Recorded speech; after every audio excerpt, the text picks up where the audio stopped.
All India student federation AISF Mallur జిల్లా ప్రధాన కార్యదర్శి.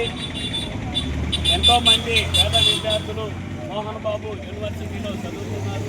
అయితే ఈరోజు మోహన్ బాబు యూనివర్సిటీ అనేవాళ్ళు సక్రమంగా విద్యను అందించకుండా అక్కడ రౌడీల్ని పెంచి పోషిస్తున్న తరుణం కనబడుతుంది.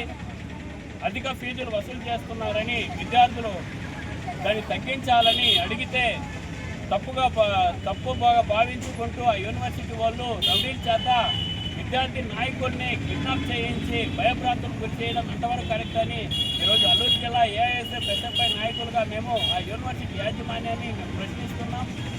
దీనిపైన తక్షణమే రాష్ట్ర ప్రభుత్వం చొరవ తీసుకోవాలి, ఆ యూనివర్సిటీని గుర్తింపును రద్దు చేయాలని, అంతేకాకుండా మోహన్ బాబు పైన కూడా క్రిమినల్ కేసు పెట్టి వెంటనే అరెస్ట్ చేయాలి, కఠినమైన చర్యలు తీసుకోవాలని మేము డిమాండ్ చేస్తున్నాం. అక్కడ విద్యార్థులు చదువుతున్నారు. ఆ యూనివర్సిటీని తక్షణమే ప్రభుత్వం స్వాధీనం చేసుకొని అధిక ఫీజులు తగ్గించి విద్యార్థులకి న్యాయమైన విద్య అందేలాగా చొరవ తీసుకోవాలని ఈరోజు ఏఐఎస్ఎఫ్ ఎస్ఎఫ్ఐగా మేము డిమాండ్ చేస్తున్నాం. Thank you.